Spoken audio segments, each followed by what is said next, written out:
अस्सलाम वालेकुम Nadreen.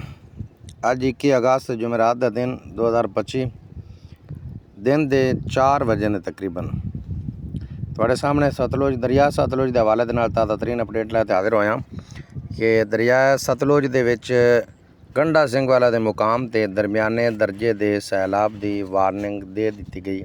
Warning की अलर्ट जारी कर दिता गया और दरमियाने दर्जे का सैलाब उत्थे शुरू है क्योंकि गंडा सिंह वाला यकदम इतना उठा है कि जिसकी इतनी उम्मीद नहीं सी। 83,456 क्यूसेक बड़ा पानी है। एक सतलुज दरिया वास्ते बड़ा ज़्यादा पानी है। ये FFD ने तो दरमियाने दर्जे का सैलाब मार्क किया है। बहरहाल जेड़े इलाका ने उन्होंने वास्ते बड़े उच्चे दर्जे का सैलाब है क्योंकि जगह खाली नहीं है। आस पास कोई जगह भी नहीं है कि जिते कोई खाली हो लोग जाते बह जान।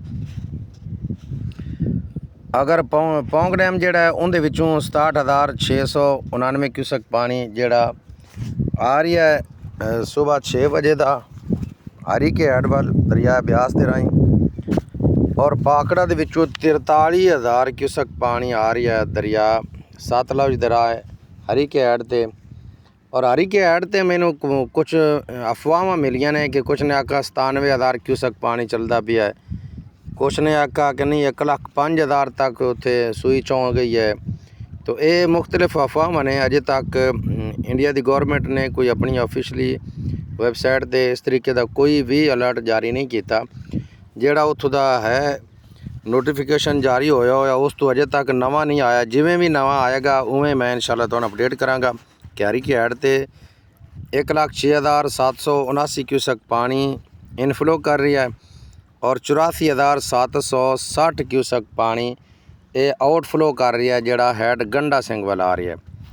और गंडा सिंह ते पहला 70,000 आया 70,000 क्यूसेक अचानक ही चवा और 83,456 क्यूसेक पानी काफ़ी सारा पानी है। मेरे वीरो अपने आप को महफूज रखो, अपने आप का ख्याल रखो।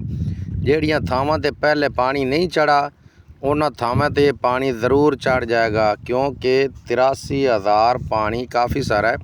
और अगर इस तरीके जिस तरीके हिमाचल या जम्मू के बारिशां शुरू ने तो दरियावां के कैचमेंट जी है रियाद ने उन्होंने भी बारिशां शुरू ने तो बारिशां अगर ना रुकियां तो फिर ये गंडा सिंह वाला इस तो भी ज़्यादा चौं सकता है, इस तो भी ज़्यादा सूई जिन्हों आप आखने पंजाबी सूई उठ सकती है, इस तो भी ज़्यादा इसकी गेज जा सकती है। तो गंडा सिंह वाला ते 83,456 क्यूसेक, सुलेमान की ते 52,799 क्यूसेक और इस्लाम ते 38,000 हो गया उत्थे 864 क्यूसेक जोड़ा अगे दरिया सतलुज वाल जा रही है। तो ये है अज की पानी की सूरत हाल दिन 4 बजे जुमेरात का दिन 21 अगस्त 2025। जिमें ही नवी ताज़ा अपडेट आएगी इंशाल्लाह मैं तुहानू और अगे सुलेमान की अपडेट आ रही है इंशाल्लाह और मैं लेके तुम्हारी खिदमत एक दूसरे का ख्याल रखो, अपने हमसाया का ख्याल रखो, कोशिश करो कि एक दूसरे की मदद करन दी। जेड़े बाहर सुके इलाके च बैठे ने उन्हां बंदियां ने मेरी हथ बंद ते गुजारिश है कि जेड़े पानी च बैठे ने उन्हां दे नाल हर तरह दा तावन जारी रखो। पट्ठियां दा तूड़ी दा उन्हां दे मालमनी दा मिट्टी वगैरह जेड़ी है बच्चों नूं बाहर लियाण वास्ते उन्हां दे नाल तावन किया जाए।